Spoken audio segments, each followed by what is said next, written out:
Hey, everyone. It's just Ciarán by himself, talking to you from the internet. Imagine that. Wild. This week it is just me, but I've got something good for you. Nick and Yulia and Rob are off doing their own good stuff at the moment. They're all fine. Don't worry about it. And next week we'll all be back again to talk about some wild stuff going on in Berlin city centre, which you might have seen some of that if you paid attention to Rob's live Twitter stream. So, okay, what I've got for you this week is a bit of a vegetable episode. You got to eat your veggies, get some nice information in you. I sat down and talked to Alexandra Voivozeanu. She is a Romanian researcher and sociologist focusing on the Romanian labour migration. So, there's some links in the description to her more work. One piece in German, one piece in Romanian, and one piece, a very academic piece in English. I strongly recommend all of them. You can use Google Translate. I really enjoyed the German article. Everyone who listens knows that I can't speak a lick of German, but sure. Some announcements up top. We are still doing our Twitch live streams. I know some people are in countries where lockdown stuff is kind of easing, but we're probably going to keep doing the live streams throughout the summer, just to keep everyone company. They're kind of just like live Corner Späti episodes. We might play some video games, or I might do some drawing, that kind of good stuff. So make sure to come along for that. And other announcement is we finally have our own website. I managed to convince very easily, the people were on board, to buy the dumbest domain name possible. So if anyone wants to check out operationgalad.io, that's where the Corner Späti website is. So that's fun. All right, without further ado, please enjoy this interview with labour migration expert, sociologist, researcher from Romania, Alexandra Voivozeanu. Hey, everyone. It's me, Ciarán, by myself this week. Everyone else is, I'm just going to say has coronavirus. That's what we say now when people aren't on the show. And I am here doing a proper, nice, serious interview with Alexandra Voivozeanu. She is a Romanian sociologist and focusing mostly on Romanian labor migration. So it's very great that you sat down with us. Thank you very much for coming on the podcast. Hi, thanks for having me. No problem. Now, for anyone at home who doesn't know why this conversation is happening, maybe some people missed it. Maybe it was, I don't know. It appears on my newsfeed. I don't know how much it appears for everyone else, but recently there was the photos of thousands of people at the Cluj airport. Am I pronouncing that right? Cluj? Yeah. Okay, good. Yeah, it's Cluj. Romanian is a fascinating language to me, but I know nothing about it. But yeah, that was everyone saw those photos going around, and we were all under the impression that everyone was told to social distance, and that wasn't happening. And international travel was meant to be, somewhat suspended, and that wasn't happening. And then I believe it was almost a week later, a Romanian farm worker died of coronavirus in Baden-Württemberg. So yeah, this is a bit of a crisis. Not necessarily something that's new or different under these times, but the present crisis has made this worse, I am sure. But yeah, I guess to start on this, the deal that we're looking at and caused this was signed on the 2nd of April between Julia Klockner and Horst Seehofer, the Interior Minister and Agricultural Minister.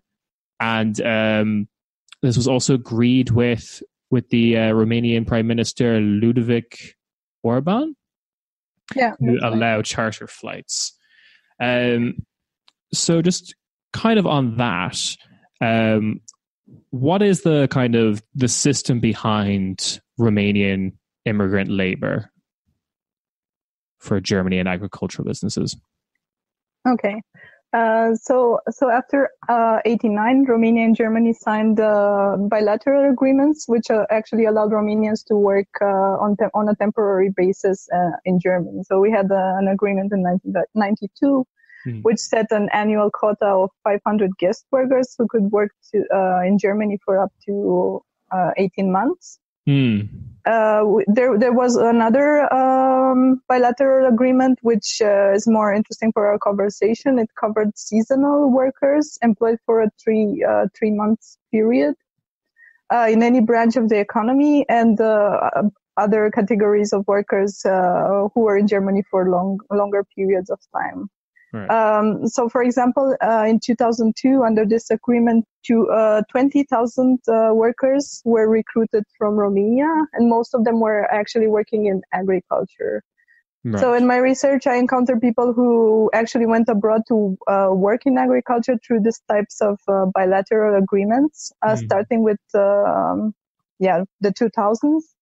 And yeah, it's interesting that they actually remember the recruitment process, for example. So they would travel to nearby towns, and they would meet representatives of the German employers who interviewed them, and who, for example, would check their hands to see whether they are familiar with work in agriculture, or will just choose the short ones to work to pick strawberries, because it would have been easier for them than for the tall ones. Right. Okay. So such agreements. Sorry. No, sorry. I was saying. Okay, carry on. So such agreements have allowed access on the German labor market for temporary workers even before Romania was part of the EU. Right. Okay. So go on. Yeah. As you might know, Romania entered the EU in 2007. However, the so-called low-skilled Romanian workers were only granted free access on the German labor market in 2014.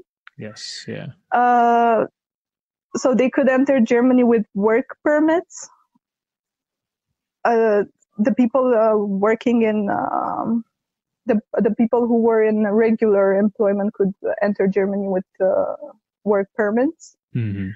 And basically, Germany imposed transitional restrictions after the EU accession rounds of 2004 and 2007 in order to protect their workers from competition with foreigners that were willing to accept substandard conditions. Right, I see. But these restrictions have only been imposed on regular forms of employment, whereas typical forms of mobility, such as seasonal work, so work in agriculture, posted work, or self-employed work, were largely untouched.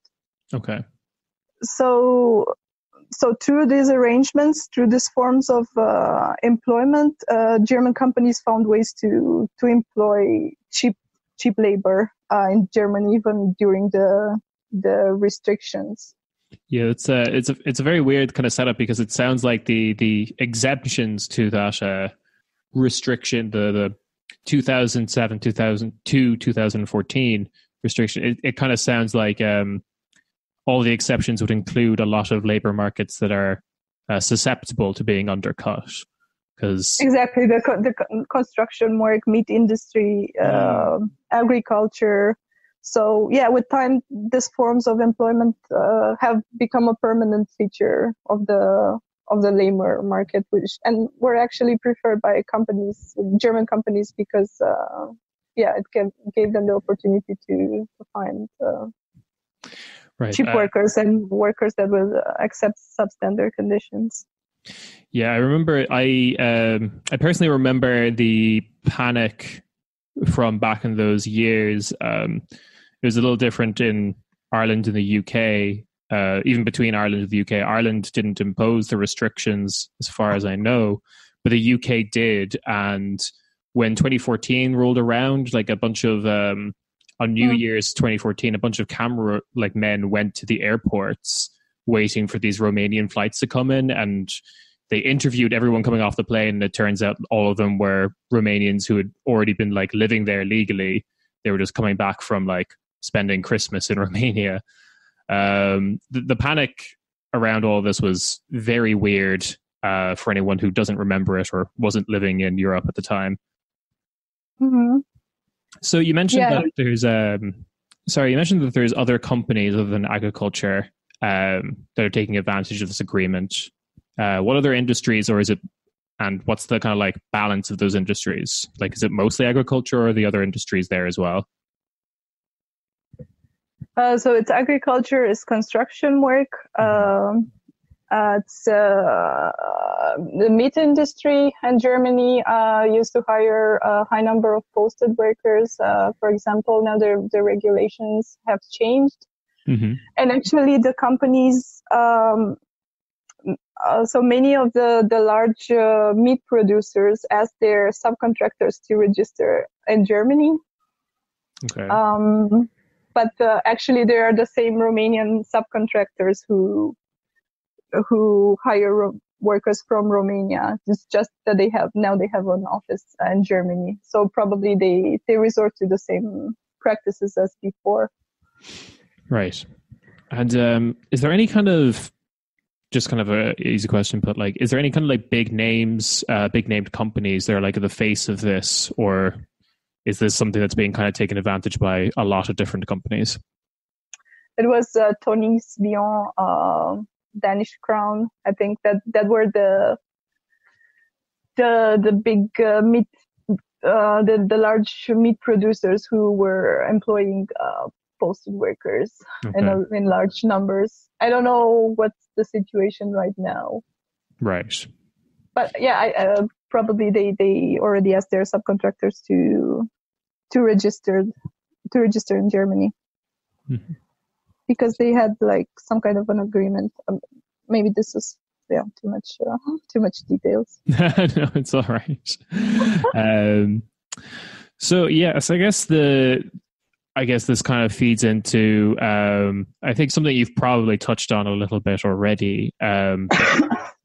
It's not necessarily like there wasn't, local workers doing this work before 1989 in a lot of these places, or what's the incentive for the for companies or even for the German government to hire these guest workers, the posted workers?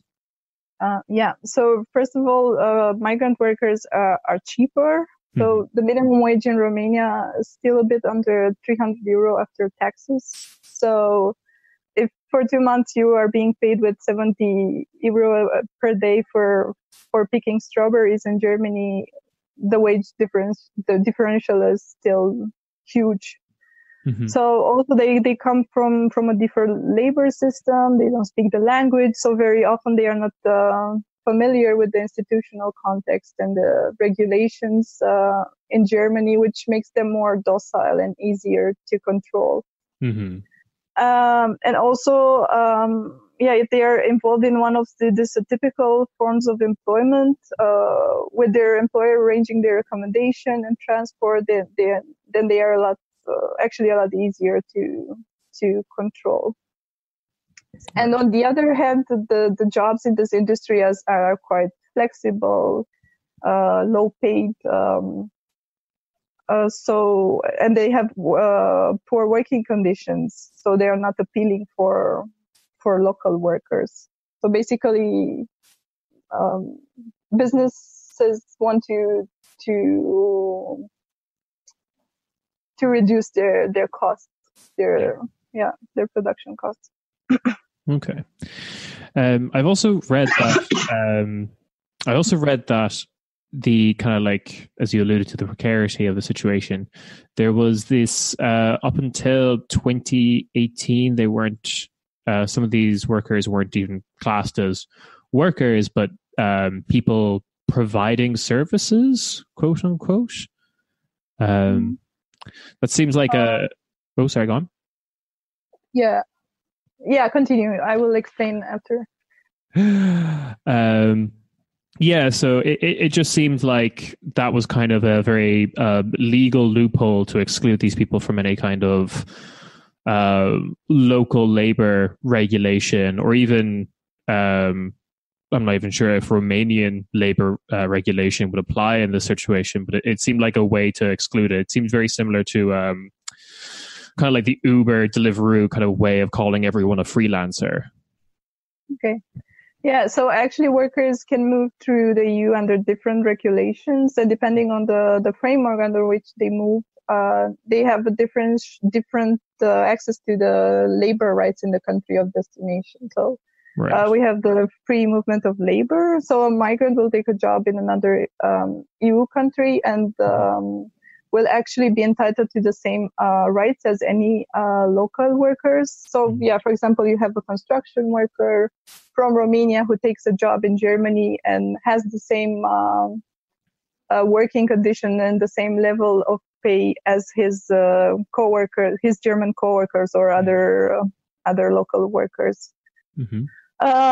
Yeah, and actually seasonal work is part of the free movement of labor, but can be exercised for a maximum period of 6 months per year, and it's not recognized as regular employment.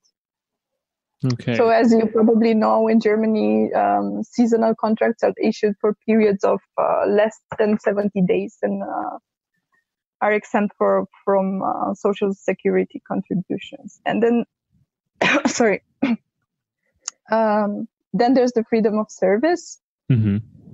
So that concerns mostly posted workers. So a posted worker is basically an employee sent by his employer and the origin country to carry out the service in another EU member state, but for a limited period of time. And their access to the German labor market, it's only granted through that specific employer, which arranges their entire migration process, so contracts, transport from Romania to Germany, and accommodation.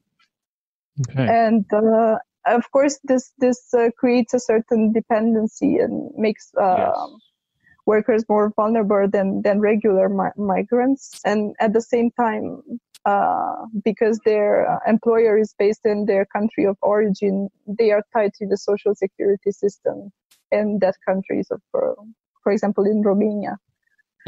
Right. Yeah, and also until July 2020, the minimum wage a posted workers, the maximum wage a posted worker could receive would be the minimum wage in Germany. So yeah, Right. and we have the freedom of establishment. So this refers to self-employed workers. That's what you mentioned, and gives them the right to start their own business in any country of the EU. So if you are a self-employed worker, basically you are allowed to set your own tariffs. So the minimum wage will not apply to you. Okay. So this is why many companies ask their de facto employees to register as self-employed. Yeah. Because presumably they're going to even less than what the regular system was guaranteeing them. Right. Okay. Yeah. A lot lower wages, and they are actually the ones who have to pay taxes for. Right. And then also the fact that you're, for example, the fact that a Romanian posted worker working in Germany, let's say it's like they're 1 week into their 6 months in Germany. If they have some sort of complaint about improper procedure, then it's Romanian authorities who have to deal with this situation. Is that... Not necessarily. There are also some offices in Germany who are dealing with problems of the migrants, and they are actually offering counseling in their native language. So Romanian and Bulgarian. What is access to that like, though? Is it easy to get to those offices or get in touch with them? It's one phone call away, but actually, I don't know how many of the migrants are familiar with these offices. Okay, yeah. It's probably not something the employer is going to tell them about. Of course not. No. Yeah. Cool, okay. So I guess this kind of leads on to another point is you mentioned the kind of insecurity around this, but for people who are in this atypical employment, there's a kind of there's an amount of housing and food provided. What is the quality of that? Are the workers charged for it? Are they able to? Is there any kind of those two questions would probably be what I'm thinking of at the moment. What's the quality of the food and housing? So for posted worker, their accommodations should actually be provided by their Romanian employer in our case. But in many cases, the employers actually charge the workers for the accommodation. And as far as I know, for temporary workers in agriculture, they have to pay their accommodation and their meals in Germany. Mm-hmm.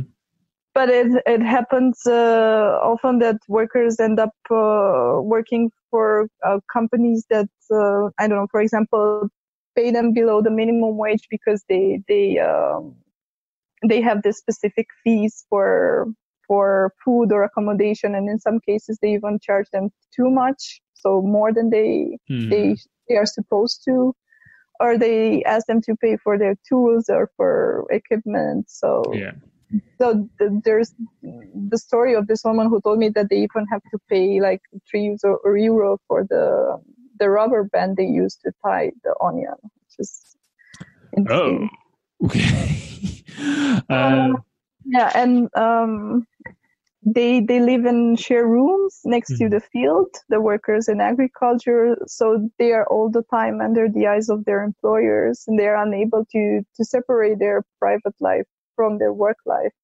Right. And they're prone to work, but also willing to work extra hours, because that's the purpose of their 2 months in Germany, to gain as much money as possible. Yeah. So you have 2 people or 4 people or 8 people sleeping in the same room. Mm-hmm. Yeah.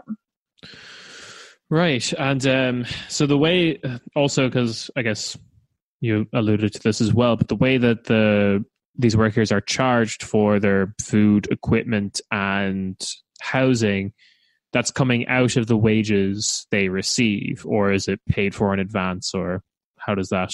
No. Yeah, it's a part of the wages they receive.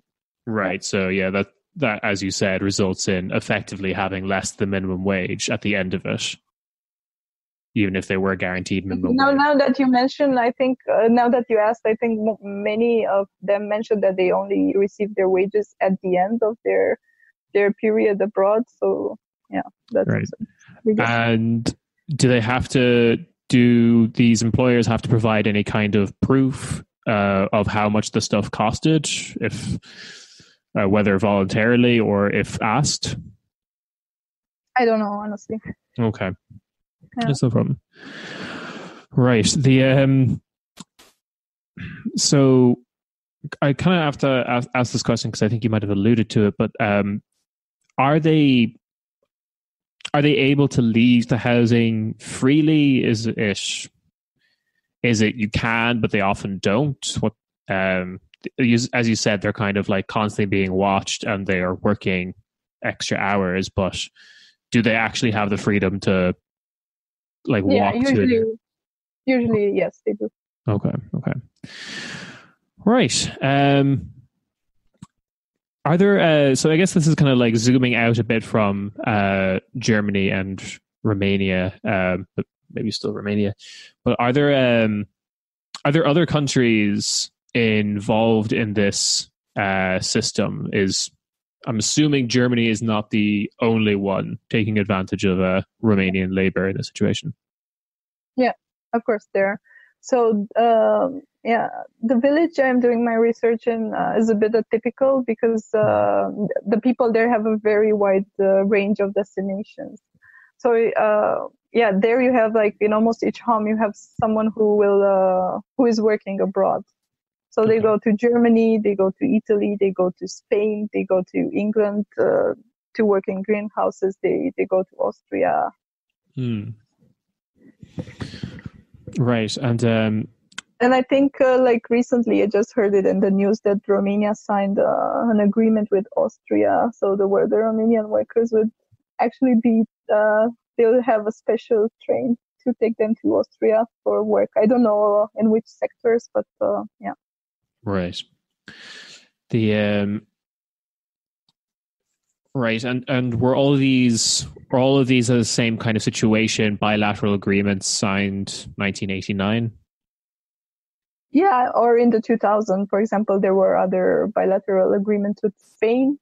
Okay. I don't know much about Italy, but in Italy, many of them live through, or at least at their first departures abroad, leave through informal intermediation. So there's a person that they pay a fee, like I don't know, €50, and they will take them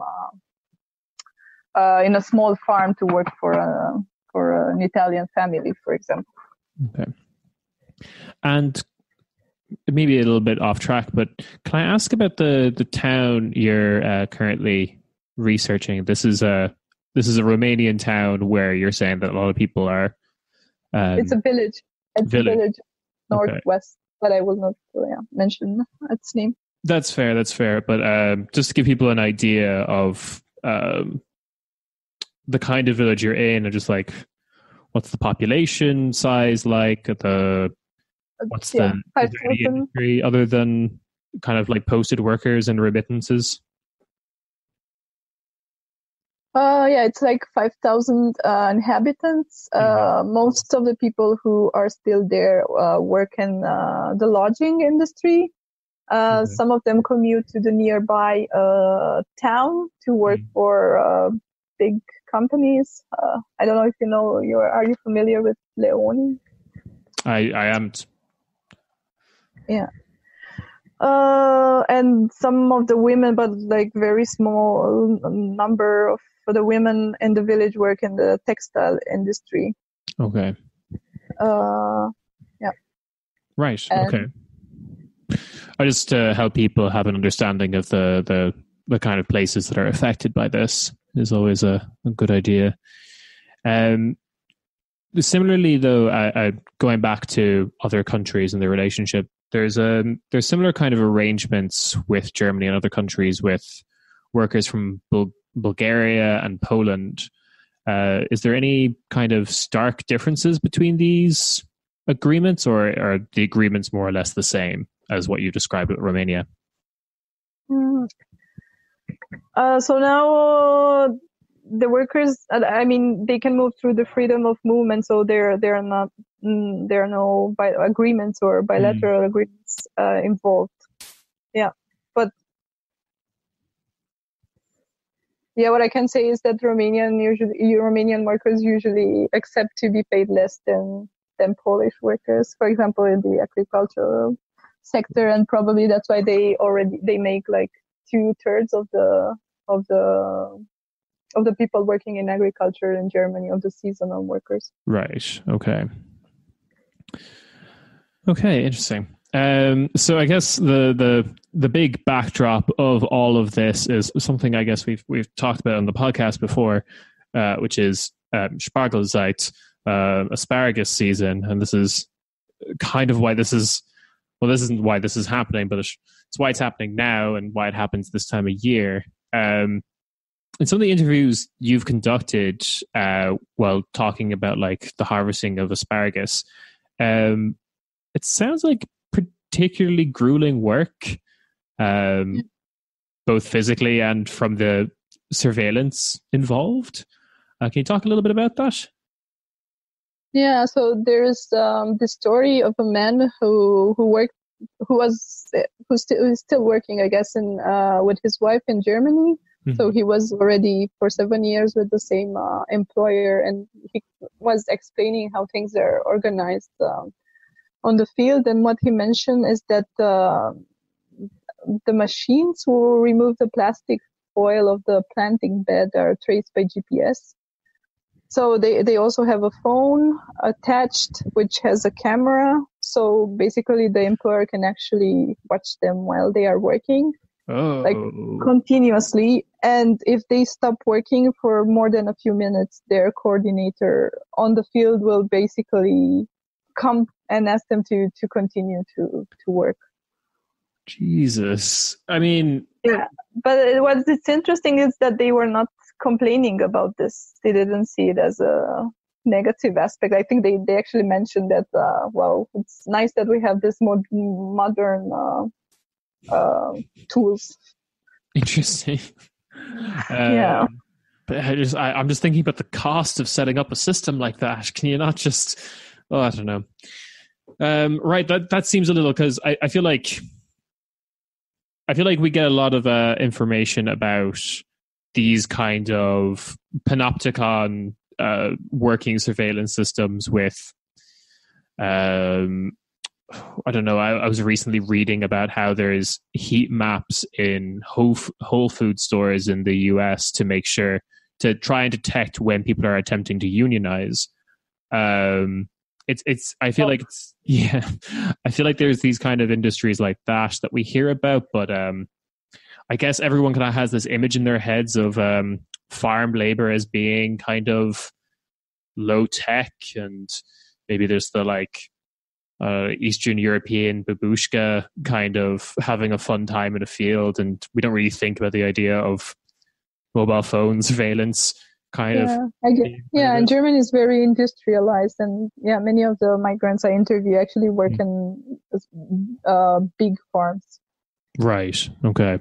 In comparison to Italy or these aren't like mom and pop owned farms. These are probably owned by a company, an agricultural business. Yeah, makes sense, exactly. And you will have 200 or 500 or 3,000 people working in the same farm, right, if they are also taking care of the packaging and so on. So the whole process is essentially taken care of on the field, and then the food's shipped off. I guess it depends on the farm, but right. In some cases, yes. Right. Okay, and so there's also something particularly about how the asparagus plant works that makes it kind of harmful. You mentioned earlier that some people are given strawberry picking jobs because it's easier. What is the actual physical toll of? What's the physical difference there of picking one over the other? I get so. The asparagus grows inside the soil, so you have this knife, and you have to cut. Like the asparagus has to be, for example, 25 centimeters. That's what the employers are satisfied with. So it's like very complicated somehow to get it at that length. Right. Okay. I guess going into more of a contemporary situation, but obviously this. Maybe I can. Yeah. Maybe I can say just that they work continuously, so they don't have. For example, the man I just mentioned, he and his wife didn't have a break, so for 2 months they would work. They would work for 7 days a week without any break. It's exhausting. Oh, geez. Okay. That is terrible. I promise everyone next week we'll do a very fun episode to, because this is upsetting, but important to know. Okay.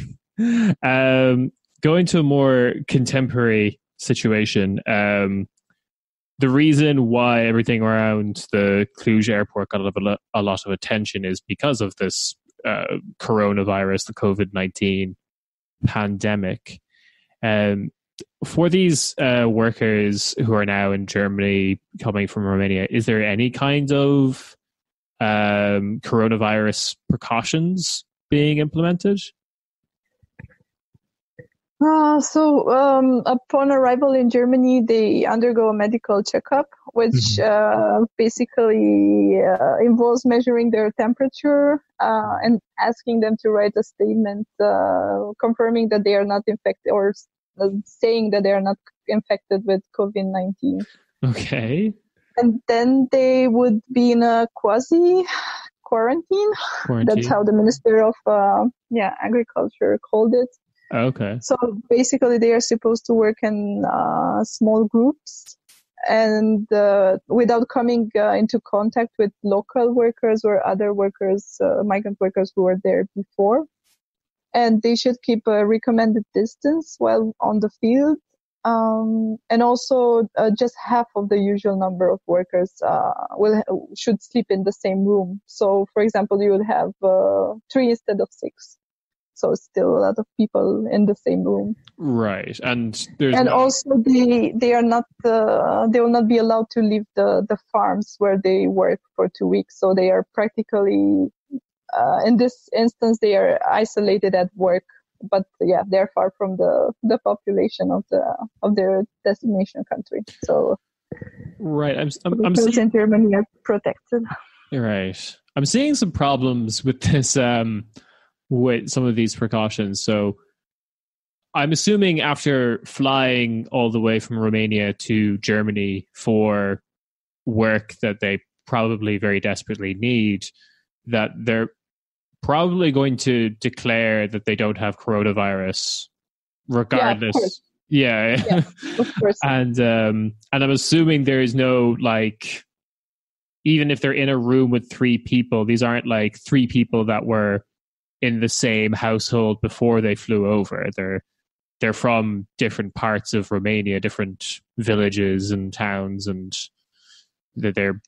Yeah, and what's also interesting is that part of the workers who flew to Germany were from Suceava, in the northeast of Romania, which is actually in quarantine, like in total lockdown. So you can't leave the county. And I think it 20 or around 20% of the cases of, I hope I'm not wrong, of the cases of COVID-19 in Romania are recorded in this part of the country, in Suceava. Right. So this is basically the hard hit region. This is Romania's North Rhine-Westphalia or Lombardy, basically. Yeah, exactly. Yeah. Right. And also, in the farm, so behind closed doors, this protection measures are very easy to violate by employers. For example, the workers are transported by bus from their accommodation to the fields, or to the field where they are actually working. So it's hard to tell whether they actually transport the entire team or. It's not 3 to a bus, surely. They're exactly. Yeah. Okay. Yeah. And I've also read something that the some of the workers who were put into like 14-day, like 2-week quarantine when arriving in Germany, that this period of time is unpaid. Yeah, actually, I so from what I know, they are sent to work. They don't have like a period of complete isolation. Yeah, but maybe my information are wrong. No, I don't know. I'm usually the one who's wrong. Don't worry. But I also get my information from the media, so I don't know.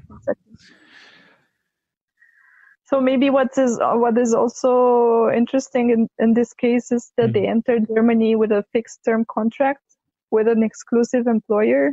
So which also it's responsible for organizing their accommodation and their transport. So this employer is also their landlord.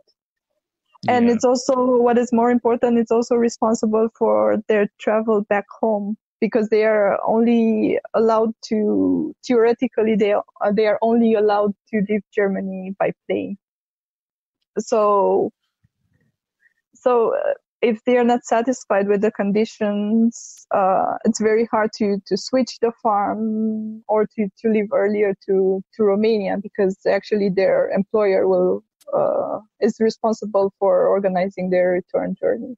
Maybe I can also talk a bit about the farm where the Romanian worker died. So, yes, from absolutely. what I read, there are more people who are infected with COVID-19 there. I think I read an article in Der Spiegel, and they mentioned that 4 workers are infected. But the activities, the farm's still running. Yeah. Okay. I read another article in a Romanian newspaper, and the journalist talked to 2 of the co-workers of the man who died. And what they say is that actually their employers were aware that he's not feeling good, so he was complaining to the employers, but they just asked him to self isolate. They sent his wife in another room, and he was not. He didn't go to see a doctor. Right. Really not sad, good. actually. Yeah. Yeah. So I guess this kind of leads me to one thing that I would find interesting, and I guess anyone else hopefully listening out there, which is how much of a media impact is what happened in the Cluj airport and this farm worker who died in Baden-Württemberg. How much of an impact is that having in Romanian media? Is this a big story? Does it only concern potential farm workers? Are people in Bucharest talking about it? What's the kind of impact in Romania? It doesn't have a huge coverage, but it is in the media, and I think also because it has a political impact in a way. I mean, it could be used against the opposite side. So, right. Yeah.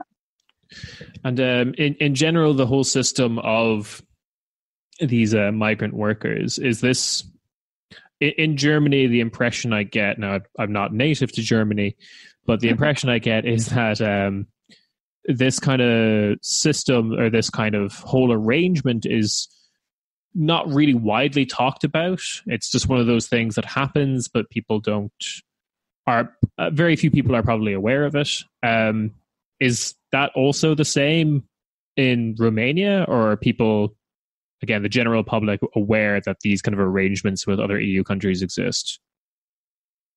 I think it's even worse than Germany. There are a few articles in the past, 2 years, but before that, I'm not aware of the subject of the working conditions of many of the low-skilled Romanian workers abroad. I'm not aware of the media covering that.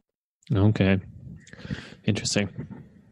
Because it seems like, from perspective of, like, when you look into it in Western Europe, it seems to have a very large impact. Like, this is something that, if you look for it, is a big story in Germany. It's a big story, like I said earlier, in the UK. The UK had their whole kind of Romania panic in 2007. Yeah. So I'm kind of surprised to hear that this isn't something that's more talked about. Yeah, I guess very often Romania remembers its migrants only during the election time. Right. Okay. Yes, because they have a vote from abroad, don't they? Exactly. Yeah. Right. Okay. Yeah, they are often used in the political discourse. Yeah.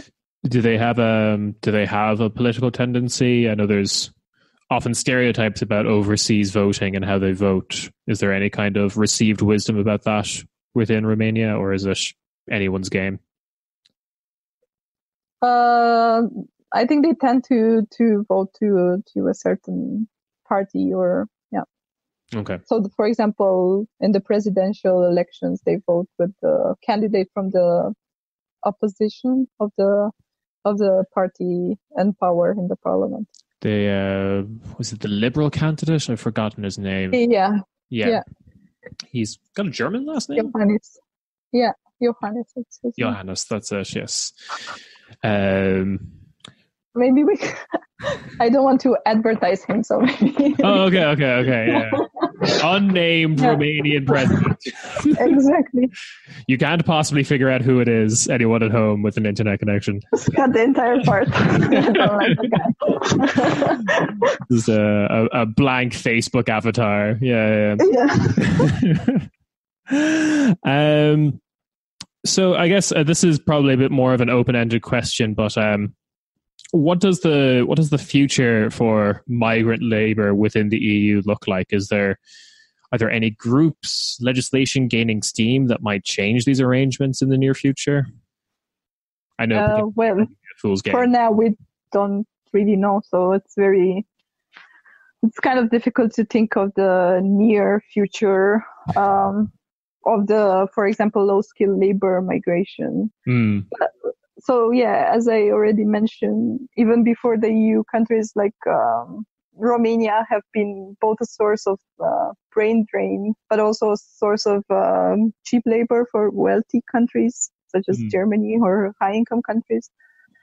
But in a way, the EU has decreased the cost of migration for low-skilled Romanian migrants, and to a certain extent gave them the freedom of choice. So, for example, if the workers in agriculture didn't like their employer, once they are a bit more familiar with the system, or once they know more people working in the field, they would develop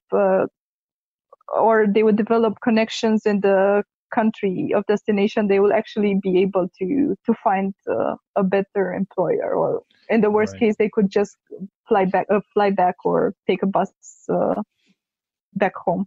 So they become I guess. So what you're saying is they're kind of like a posted worker for maybe 1 season or 2 seasons, and then they're like just decide to move full time to Germany or something like that, because then they'd be the workers in agriculture. Or just no, I think usually they are. No. I was just trying to explain that they can find better employers within the seasonal work. Business. Okay. I see what you're saying. Yeah. Yeah.